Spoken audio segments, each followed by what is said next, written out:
ازيكم يا شباب؟ دي القصة الكاملة لسوبرمان يتحول إلى الجوكر، بيتصاب بسم الجوكر وبيتجنن بالكامل، وبيكون واحد من خدم باتمان الضاحك اللي بيرجع عشان يغزو الأرض بالكامل. بس كده، قبل ما نبدأ ما تنساش تعمل لايك، اعمل سبسكرايب، اعمل فولو على الانستا هتلاقيه في وصف الفيديو، وفعل لي جرس التنبيهات كده في السريع. ويلا بينا. بتبتدي قصتنا في جريدة في مدينة متروبوليس. رئيس المحررين وزملاء كلارك في الشغل كانوا بيتكلموا مع كلارك، بس كلارك جات له مكالمة من باتمان بيعرفوا فيها ان في حالة طارئة وانه محتاجه ضروري. سوبرمان ساب اللي في ايده وحلق في السماء، وكان القلق بيملى قلبه، ما كانش يعرف انه متجه لمصيبة قد تنهي البشرية. بيبدأ سوبرمان يكلم باتمان: انا في الطريق يا بروس. ايه اللي حصل؟ باتمان: كلارك تعالى بسرعة، مفيش وقت. سوبرمان بيتكلم بشك: انت صوتك متغير. باتمان بيرد عليه بغضب: ليه؟ شايفني احمق عشان تقولي كده؟ ما تقلقش، انا محتاجك دلوقتي معانا، في حاجة هتحصل ممكن تدمر عالمنا بالكامل. بيدخل سوبرمان في مقر العدالة وبيلاقي كل الابطال الخارقين تم قتلهم وتهشيم اعضائهم في منظر بشع جدا. بيصرخ سوبرمان بصوت عالي: لا، انت عملت ايه؟ بيبدأ سوبرمان بالتقيؤ من بشاعة المنظر، واعضاء اصدقائه منتشرة في كل مكان. بيسمع سوبرمان صوت باتمان وهو بيقول له: الهواء اللي حواليك مليان بغاز الكريبتون، وهو الآن موجود في رئتيك. انت بقيت ميت في اللحظة اللي دخلت فيها المقر. سوبرمان بيبص لباتمان في قهر: ليه عملت كده؟ باتمان بيرد عليه بكل استهزاء: لاني تساءلت ايه اللي هيحصل لو انت بقيت زيي. هل في شخص يقدر يمنعنا من اننا نكون قتلة؟ انا عايز اعرف ايه اسوأ نسخة من الرجل الحديدي. الاسئلة دي كلها ممتعة، بس انا عارف ان قصتنا هتنتهي باننا هنحارب بعض حتى الموت. عشان كده انا قررت ان انا اعمل اللي انا دايما بعمله، اني اقتلك وانهي العالم ده. بيبدأ باتمان بالضحك بصوت عالي، بس اكتشفنا وقتها انه مش باتمان الحقيقي، دي نسخة مظلمة من باتمان من عالم موازي شبيه لعالمنا، اسمه باتمان الضاحك. باتمان اتحول للشكل ده بعد ما قتل الجوكر، ولكن كان يوجد بداخل قلب الجوكر سم مخفي انتشر في جسم باتمان فتحول للهيئة دي. في العالم بتاعه باتمان الضاحك كان بيذبح الكل، ذبح كل بطل وشرير، دمر العالم بتاعه بالكامل. بينقلنا المشهد بعد كده للأرض صفر من العالم الموازي في مدينة جوثام. باتمان بيكلم جوردن: انا وقفت خطته، بس كان معاه مصل يمكن يستخدمه عشان ينقل العدوى للآخرين. هو بيسعى وراه اكتر مني، هو عايز يغير جوثام بالكامل. بيرد جوردن: انت قضيت وقت طويل مع المسخ ده. باتمان: انا مش بتكلم معاك يا جوردن، انا بتكلم معاه، بيقصد سوبرمان. وفجأة بيظهر سوبرمان بيحمل وحش بين ايديه ونازل من السماء. بيبدأ سوبرمان يسلم على جوردن: انا اقدر اساعدكم ازاي؟ باتمان: في نسخة مظلمة ظهرت وبدأت تغزو العوالم الموازية. جوردن: الشاهد الوحيد على باتمان المظلم طفل اسمه داني، تم اختطافه. باتمان الضاحك خطفني قبل كده وقيدني ورابط عصابة على عيني، بس انا عرفت احدد المكان اللي كان فيه، كان مليان برائحة الفشار المقززة. باتمان: احنا لازم نلاقي داني فورا. بيبدأ باتمان وسوبرمان بالبحث عن داني الصغير. سوبرمان بيبدأ بالطيران وبيقول لجوردن: ما تخافش، احنا هنلاقيه. بيرد عليهم: انا عارف ان ده هيحصل. بيبدأ باتمان وسوبرمان بالاتجاه الى مناطق البحث لغاية ما وصلوا لمنطقة غريبة. سوبرمان: الحاجات اللي جوردن قال لنا انه سمعها وشمها موجودة في المكان ده. بيبدأ باتمان ينظر للمكان ويقول: زقاق الجريمة، المكان اللي توفى فيه والدي. سوبرمان بيبدأ يفعل قوته في تحسس الاماكن، في هنا ممر مباشر تحت المكان. بينقض سوبرمان على الارض وبيصنع حفرة كبيرة. باتمان بيقول لسوبرمان ان مفيش اي نوع من خطة الطوارئ لانهم مجهزوش اي خطة. سوبرمان بيقول له ما يقلقش، المهمة هتكون سهلة وهيقدروا يستعيدوا الولد ده بسرعة. وهنا بيتفاجئ باتمان وسوبرمان بمجموعة من الآليين بيهجموا عليهم. بيبدأ باتمان يتكلم مازحا: شكل باتمان الضاحك مش عايزنا نصاحبه، شكله متوقعش اننا هنهاجمه. بيطلق سوبرمان شعاع من عينيه وبيدمر اغلبهم. باتمان بيستعمل حبله في تدمير بعضهم. سوبرمان: انت ازاي حصلت على معلومات باتمان الضاحك؟ باتمان: هو اللي اخبرني بنفسه. بيبدأ باتمان بتسليط الضوء على كل شيء، الكراسي والاسلحة. بيسلط الضوء على تماثيل شبيهة بالجوكر وبيبدأ يقول: مفيش اشارات على وجود داني، بس المكان ده هو اللي جوردن قال لنا عليه. بيرد سوبرمان: انت عارف انا كان دايما بفكر في كيفية شكل كهفك، احنا لازم نرجع داني لبيته يا باتمان. دي مجرد بقايا بتفكرنا بالهزايم والمكاسب اللي مرينا بيها، بتفكرني انك بني ادم زينا. هنا باتمان بيرد عليه وبيقول له: يعني انا مش شبه باتمان الضاحك؟ سوبرمان بيرد: لا، انت احسن منه بكتير، اتمنى اني اكون كده فعلا. بيبدأ سوبرمان وباتمان يبصوا للشنطة اللي فيها معدات باتمان الضاحك، وعبارة عن النيث ميتال اللي بتأدي الابطال الخارقين وبيخلوهم زيه. باتمان لقى 6 ميث ميتال مفقودين، وهنا بيسأل سوبرمان عن باتمان الضاحك، يا ترى هيادي بيهم مين من الابطال. بيبص سوبرمان للوحة الشطرنج وبيرفع من عليها الحصان، وفجأة على غير متوقع في وسط الهدوء التام بينقض عليهم روبن الضاحك من الخلف. باتمان بيقدر يتفادى هجماته، بيلقي روبن الضاحك بعيد عنه قبل ما يعديه بسمه. بيبدأ روبن الضاحك اللي هو داني بيتكلم بصوت فحيح وبيقول لباتمان، هو اخذني من عائلتي وضربني بطائر البات رينج، هو غيرني وخلاني ارتدي زي ده، قال لي اني بريء جدا على المهمة بتاعته بس اختارني اعمل حاجة تانية. سوبرمان بيشير بايده لداني وبيقول له احنا هنا عشان ناخدك للمنزل يا داني. داني بيرد عليه انت مش فاهم. بيبدأ سوبرمان يمد ايده، هو ايه اللي مش فاهمه؟ داني بيبص له بنظرة شر، انت مش عارفني؟ سوبرمان بيبص بصدمة، لا. هنا داني بيقول له بضحك، انا اسمي بيلي باتسون. بينطق داني بكلمة شازام وبيتحول لشازام، بيدمر المكان من حوله، بتقع الصخور فوق باتمان بس بطريقة ما عرف يقوم. بيمسك شازام الضاحك سوبرمان من رقبته مع السم اللي هيحقنه بيه عشان يحوله لنسخة من باتمان الضاحك. بيبدأ شازام بالتحدث قائلا، أنا دايما كنت بتساءل إن كان بإمكاني ركل مؤخرتك يا سوبرمان. في مكان آخر في قاعدة شرطة جوثام، المحقق جوردن واقف أمام مخزن الأسلحة بيكلم حد وبيقول له الأسلحة مجرد أدوات بنستخدمها لتحقيق غاية معينة، كل حاجة موجودة هنا، الأدلة والأسلحة لكل مجرمين جوثام محفوظة ومتصنفة بأمان في المستودع، بس أنا نفسي ما أقدرش أخش بدون إذن، عشان كده محتاج مساعدتك. في الوقت ده بيستمر القتال بين شازام وباتمان وسوبرمان. شازام بيفعل سحره، شعاع من البرق بيهز المكان، بيصرخ بجنون، اوه يا له من قتال، الرجل الحديدي وفارس الظلام ضد أسوأ كابوس للأرض. باتمان بيرد، احنا مش عايزين نقتلك يا شازام بس مش هنسيبك تهرب. بيرمي بالبات شورجن عليه، شازام بيمسكها وبمنتهى السهولة بيحطمها بالكامل قائلا، انت بتقاتلني بألعاب يا فتى؟ انت نسيت انك مجرد رجل بيرتدي زي تنكري حقير؟ بيشق الارض بقوته، بيدمر الكهف وبيطير في السماء، بيرسل صواعق على سوبرمان صارخا، انا امتلك قوة خارقة بحق الجحيم. باتمان، انا اكره السحر. سوبرمان بسرعة بيحمي السكان من الصخور الساقطة نتيجة تحطم السطح، بيقول لهم يخشوا جوه، بيهجم على شازام بكل قوته، بيفعل أشعة الليزر من عينيه. هنا شازام بيخاف، بينطق باسم شازام وبيتحول تاني لطفل صغير، بيبص لسوبرمان وبيقول له، سوبرمان انا ما كانش قصدي، افكار كتير قوي بتزدحم في راسي، مش عارف اسيطر على نفسي، ارجوك ما تاذينيش. سوبرمان بيبص له مفزوع، بيلي ما تقلقش، انت تقدر تحارب اللي جواك، ايا كان اللي عمله فيك باتمان الضاحك احنا نقدر نشفيك. لا انا مش هقدر، ارجوك وقفه، ما تسيبوش يلاقي عائلتي. بعدها على طول بينطق باسم شازام، بيرجع وحش بيضحك وبيقول، ضحكت عليك. بيمسك سوبرمان من رقبته بمنتهى القوة، بيخنقه وبيكمل، ايه ده وجعك؟ انت فاكر بجد اني بحب عائلتي؟ دول عايزين يسرقوا الاضواء مني. انا عارف انك انت وباقي الابطال بتتكلموا عليا في ظهري، بالنسبة لكم انا مجرد طفل بيمثل انه بطل. صدقني لو معدن الميس ده بيتغرس جواك هتحس بالحرية. هنبقى اصحاب يا سوبرمان. باتمان الضاحك عنده خطة لانقاذنا كلنا، هتفهم لما يوريك الحقيقة. هنا باتمان بيفاجئهم بالطيارة بتاعته، بيقتحم القتال، بينط من على الطيارة كاسرا الزجاج. شازام بيضحك، انت فاكر اسلحة الارض قادرة على هزيمتي يا بروس؟ باتمان بيرد عليه، اللي انت فاشل انك تفهمه اني انا السلاح يا فتى. بيغرز الشوريجن بتاعته في كتفه. شازام بيصرخ، بيقول اسم شازام للمرة التانية، الصاعقة بتنزل عليه بتحوله لطفل وبتعبر لجسم باتمان وبتأذيه، بيفقده وعيه ليسقط من السماء على الارض ليموت. هنا شازام بينطق باسم شازام، بيرجع تاني بطل، بيصرخ لسوبرمان قبل ما باتمان يقع على الارض وبيقول له، اما تنقذ صديقك او تكمل القتال معايا، في الحالتين انا كسبان. بعد فترة بيصحى باتمان من ثباته، بيلاقي نفسه عريان مربوط بأسلاك في حصن سوبرمان فورشيس اوف ساليتود.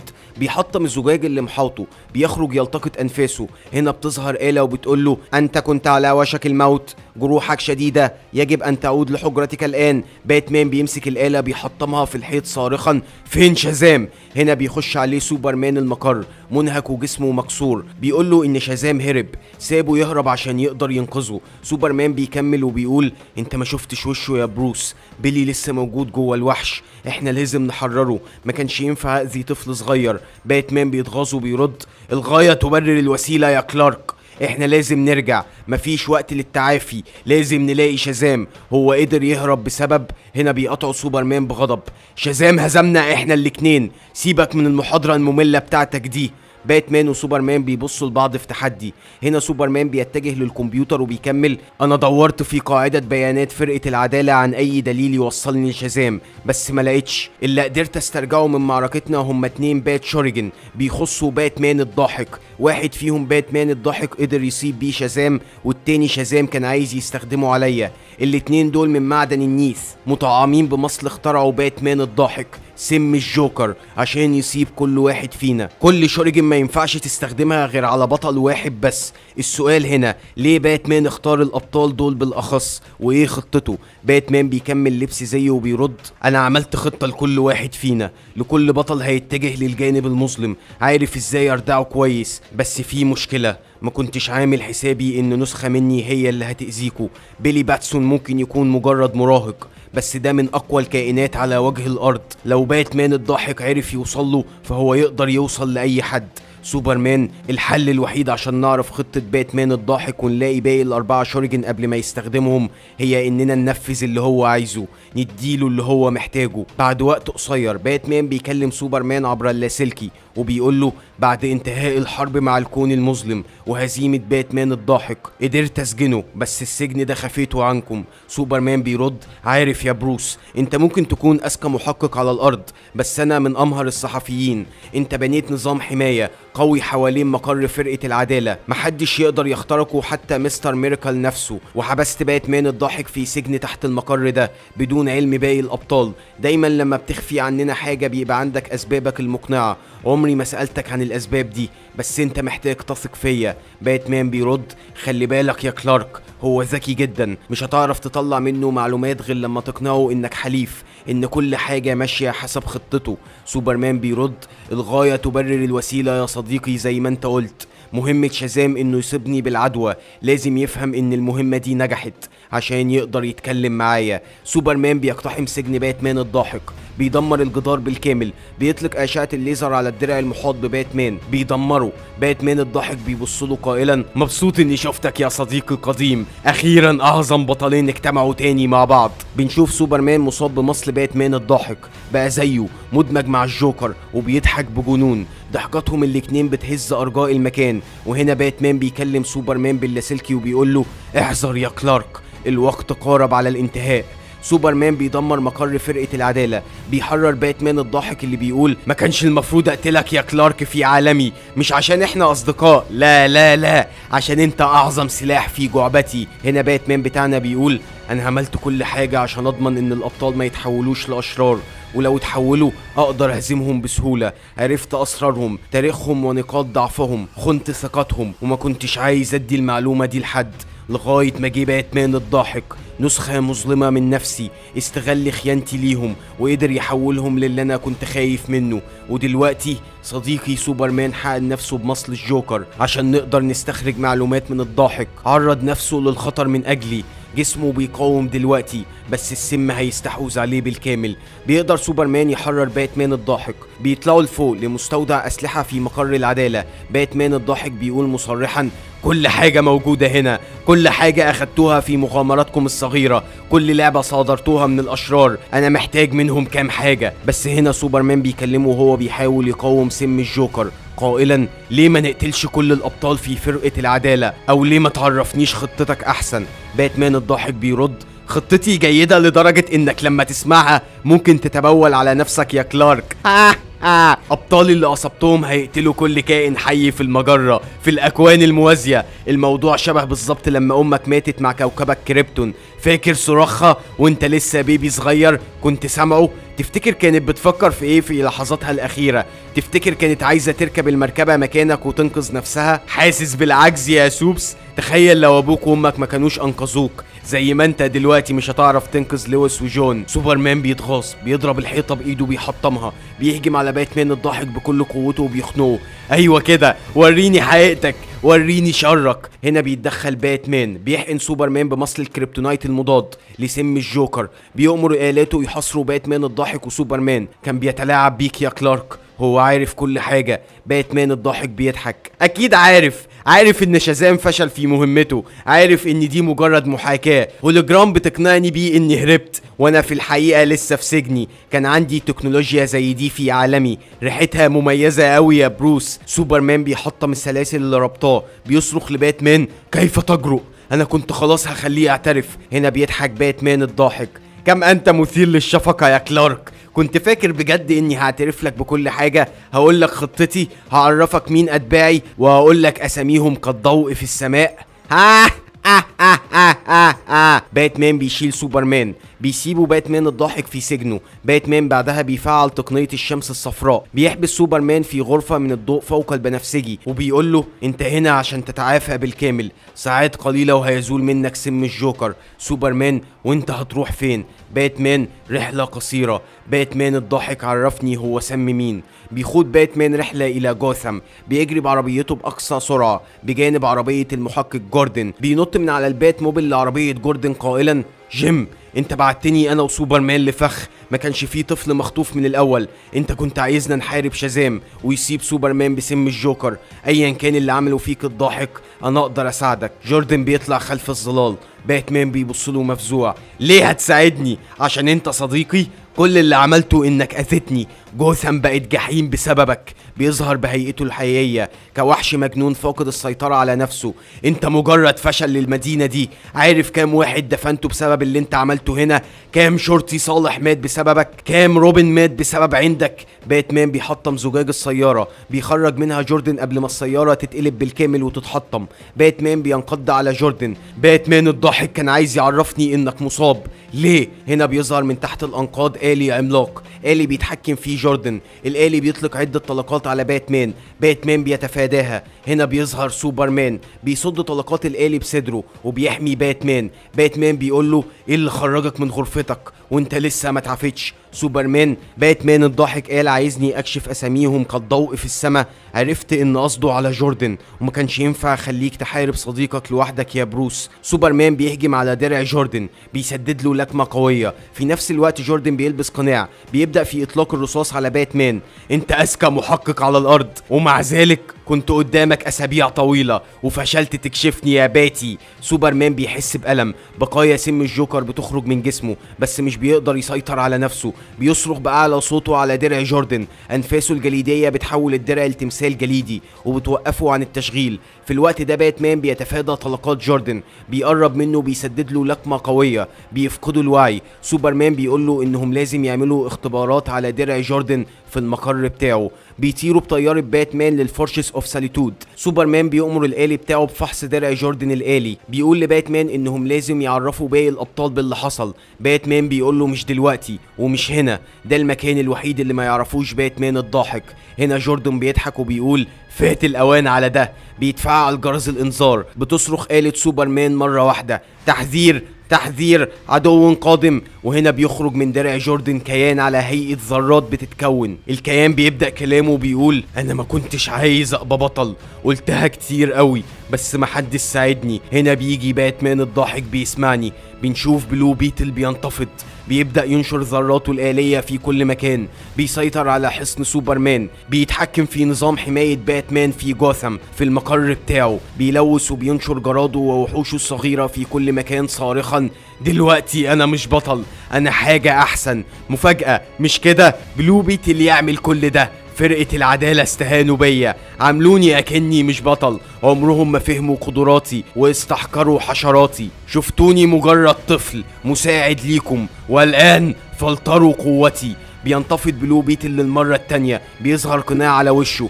بيضحك بجنون، بيحاصر بذراته واسلاكه باتمان وسوبرمان، بيخنقهم بالكامل. وهنا بنسمع صوت باتمان الضاحك بيقول: من ساعة ما اتحررت وانا بستخدم الخوف كسلاح، بشوف تأثيره على الناس، دلوقتي بستخدمه عشان اقضي على اي حد في طريقي.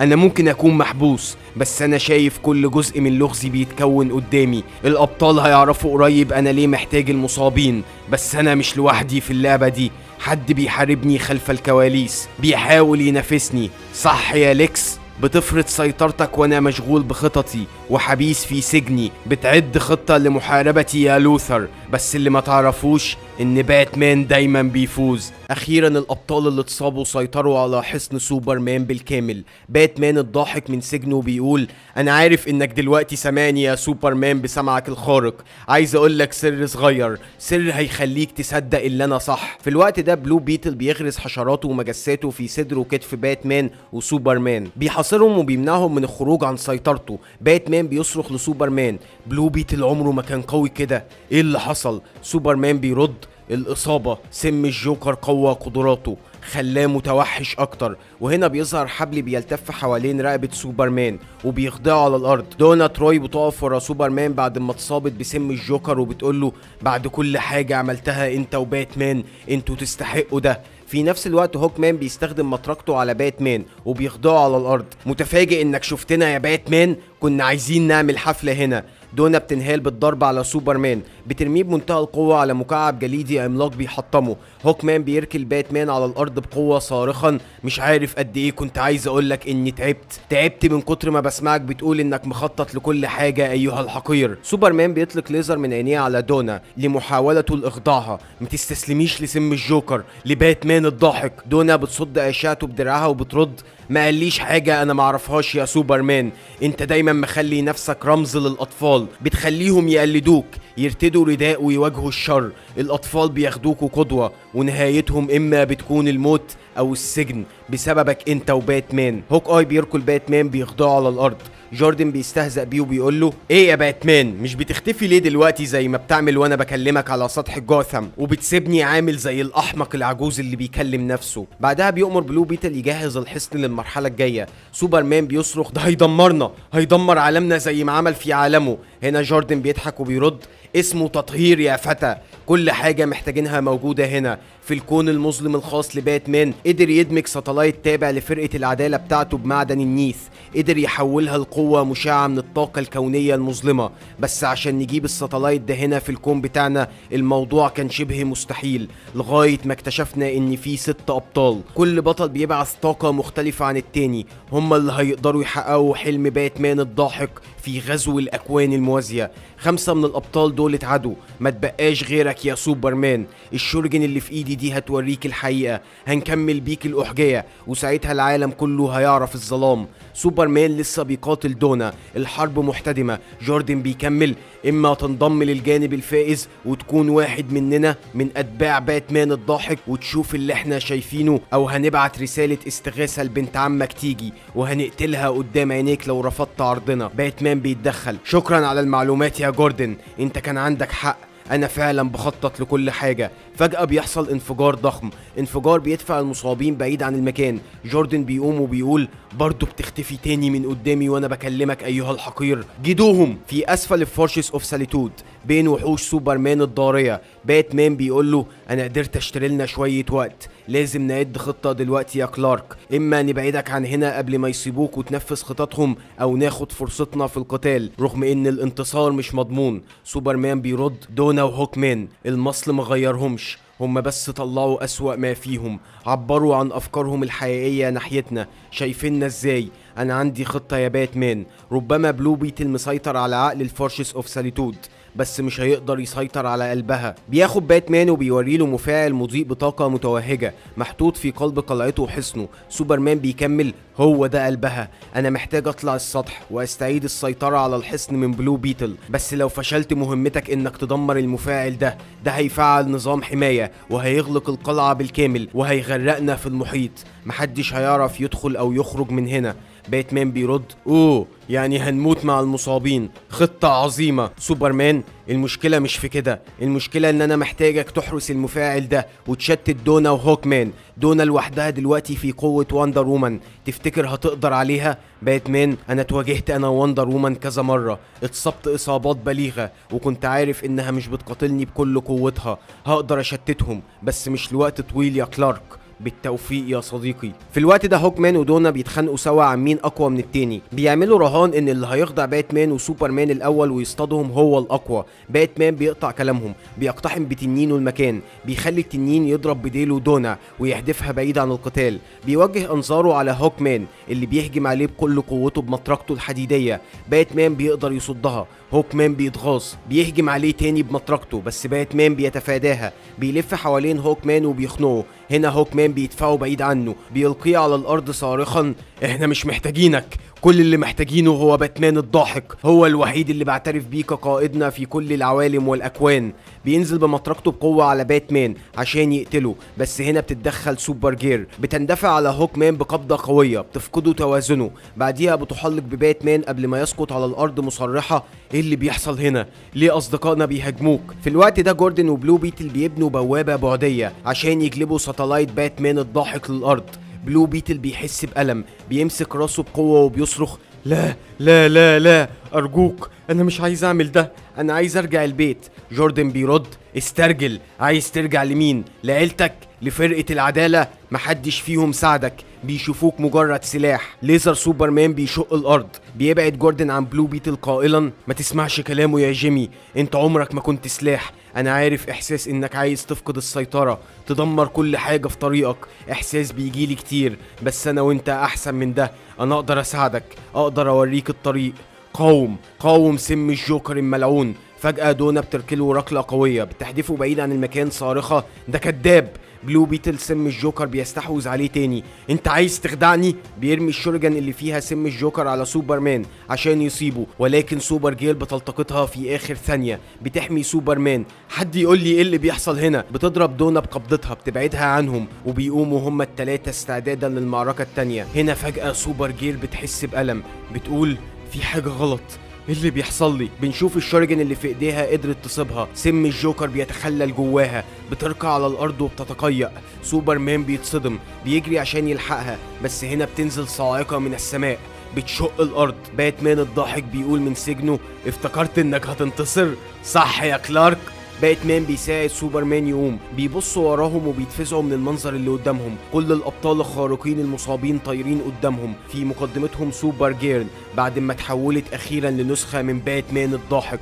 بتبص لسوبرمان ضاحكة، انا عارفة ان شكلي دلوقتي مش كيوت زي ما انتم متعودين بس المثل بيقول لو ما حبتنيش وانا في اسوأ حالاتي فانت ما تستحقنيش وانا في احسن حالاتي. شازام بيبص لهم ضاحكا مستعدين للجولة التانية. البوابة البعدية قاربت على الانتهاء، ساتلايت باتمان الضاحك بيقرب من الأرض، الأبطال المصابين بيغذوا البوابة بالطاقة. باتمان الضاحك بيقول من سجنه أنا قادر أسمعك يا سوبرمان، رسالتك واضحة، مستعد بالاعتراف بالهزيمة؟ إن طريقي هو الأفضل؟ الحقيقة إن كلنا مرضى وسيئين من الداخل، لازم نطلق العنان لأنفسنا، العالم كله هيعرف الحقيقة دلوقتي. ساتلايت بيقتحم الارض اخيرا. هوكمان بيقول لسوبر جيل كده مهمتنا انتهت، ما بقيناش محتاجينهم في حاجه، ينفع نقتلهم دلوقتي؟ سوبر جيل بترد الافضل نخليهم يشوفونا واحنا بندمر عالمهم الحقير ده. باتمان بيصرخ لسوبرمان انهم محتاجين يدمروا البوابه البعديه والساتلايت قبل ما يقتحم الارض.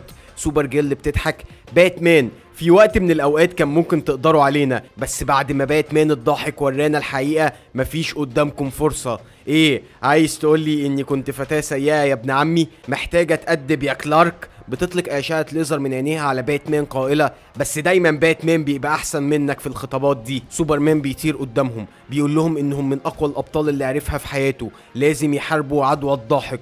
هوكمان بيهجم على باتمان بيتفادى هجومه، بيصرخ بلغة اهل كريبتون وبيحرر وحوش سوبرمان اللي في القبو. الوحوش بتهجم على الابطال، باتمان بيصرخ لسوبرمان احنا لازم ندمر البرج والساتلايت، دي فرصتنا الوحيدة لهزيمة باتمان الضاحك. هنا جوردن بيأمر سوبر جيل وشازام يطيروا بأقصى سرعتهم على الساتلايت عشان يفعلوا العدوى. بيبدأوا في الطيران وهم بيضحكوا وبيقولوا ايه هتعرف تسبقنا يا كلارك؟ عندك الشجاعة تواجهنا اصلا؟ سوبرمان بيبدأ في الطيران وراهم. دونا وهوك مان بيتفقوا انهم يحاصروه من تحت ويقتلوه قبل ما يوصل لسوبر جيل وشازام. هنا بيسمعوا صوت باتمان الضاحك بيتردد في اذنهم. المعدن اللي اتصبتوا بيه بيقدر يجمعنا مع بعض. انا عندي مهمة من اجلكم، سيبوا صوتي يدلكم ليا. وبالفعل دونا وهوك مان بيسيبوا المكان، بيتوجهوا لمكان باتمان الضاحك. جوردن بيوجه مسدسه على باتمان قائلا: هي دي النهاية يا صديقي، كنت عايز اشوفك بتتجاوز حدودك ولو مرة يا باتمان، بس طول عمرك ارادتك اقوى من الفولاذ. يا ترى سوبرمان بيمتلك نفس القوة دي؟ بيطير سوبرمان خلف سوبر جيرل وشازام، بيقتحم ساتلايت باتمان الضاحك، وهنا بيتفزع من اللي عينيه شايفاه. بيشوف فرقة العدالة كلهم من الكون المظلم مقتولين، هياكلهم العظمية معلقة كالجوايز مربوطة ببعض. عمره ما كان متخيل ان باتمان يقدر يكون بالشر ده. بيبص وراه وبيلاقي جثة نسخته من الكون الموازي محفوظة في زجاج محصن وحاضن مراته وبنته المقتولين واللي تحولوا لهياكل عظمية. بيعيط قدام نسخته، وهنا بتظهر سوبر جيل وشازام بيبدأوا يستهزئوا بيه. شازام بيبدأ بالضحك وبيشاور على سوبرمان قائلا: اوه مش هتيجي تلعب معانا بقى؟ محدش قال لي ان باتمان الضاحك فنان كده، بص معلقهم ازاي. سوبر جيل بتقف وراه وبتقول له: انا اسفه لخسارتك يا ابن عمي، حتى لو كانوا من عوالم موازيه، ده دليل انك خسرت المعركه دي قبل ما تبدا اصلا. انضم لينا، انت بين كل الناس لازم تكون عارف ان باتمان دايما بينتصر.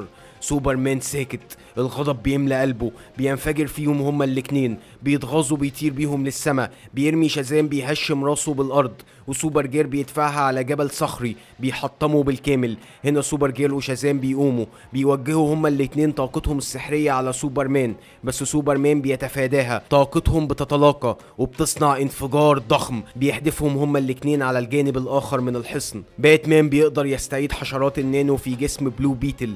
على الرغم من انك مصاب، بس حشراتك مش مصابة، دلوقتي سيطرتك على البوابة والحصن انتهوا. بلو بيتل بيصرخ في ألم. باتمان بيقول له انه ما كانش يعرف ان حشراته بيؤلموا قوي كده.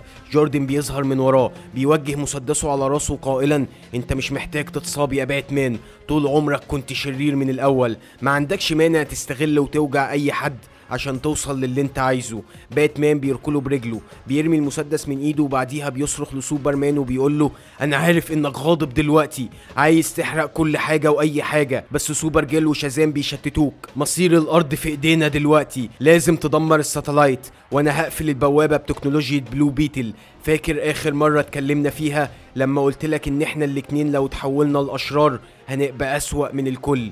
بالفعل سوبرمان بيطير بالساتلايت بيوجهه للشمس وبيدمره بالكامل. باتمان بيقفل البوابة البعدية للأبد وبيخلي سوبرمان يدمرها. جوردن بيصرخ: لا! بيقفوا هما الاتنين أمام جوردن الراكع على الأرض. سوبرمان بيبصله وبيقول له: ربما أصدقائنا دلوقتي قدروا يهربوا، بس احنا هنلاقيهم وهنساعدهم. باتمان: جيم، أنا عمري ما كنت عايزك تتعمق في عالمي، احنا مرينا بحاجات كتير قوي سوا، بس أنا وعدك إني هصلح كل ده، هشفيك من لعنة الضاحك. جوردن بيضحك وبيقول له: هتعمل كده ازاي؟ اوه فكرتني بحاجة، تفتكر اصدقائك هربوا فين دلوقتي؟ باتمان وسوبرمان بيجروا بسرعة لمقر فرقة العدالة، بيلاقوا المدينة متدمرة بالكامل، الشرطة في كل مكان بتحاول تنقذ السكان. باتمان بيقرب من واحد من جنود الشرطة، واحد من الاسعاف، بيقول له ايه اللي حصل. هنا المسعف بيرد عليه خائفا: ما كنتش عارف ان ابطالنا هيتحولوا علينا كده، هجمونا بدون تردد وكانوا عايزين يقتلونا، اقتحموا مقر فرقة العدالة، دمروه بالكامل، وبعديها هربوا هم وواحد من المكان. باتمان وسوبرمان بيجروا بسرعة لمقر العدالة، بيكتشفوا ان دونا وهوكمان حرروا باتمان الضاحك من سجنه. سوبرمان بيبص للسجن المتدمر وبيقول: احنا ما لعبناش اللعبة دي، هو اللي لعب بينا. هنا بنسمع باتمان بيحكي اللي حصل بعد ما كل حاجة بترجع لطبيعتها، وجوردن بيتقبض عليه، وسوبرمان قاعد في المقر بتاعه بيحاول يصلحه. احنا دمرنا الساتلايت والبوابة للأكوان المظلمة، خسرنا حلفاء، أصدقاء، عائلة، مش هنعرف نستخبى من ده. لازم اعترف اني اخطأت، ما كانش لازم اسيب ازمة المصابين دي سر بيني وبين سوبرمان، اكاذيبنا هي اللي هتدمر عالمنا، لازم اصلح كل ده. وبتنتهي القصة على كده يا اخوانا. اتمنى تكون عجبتكم، ما تنسوش تعملوا لايك لان اللايك بيدعم وبيساعد جدا، وتعملوا سبسكرايب لو لسه اول مرة في القناة، وتفعلوا جرس التنبيهات لو حبيتوا الحلقة وحابين المحتوى.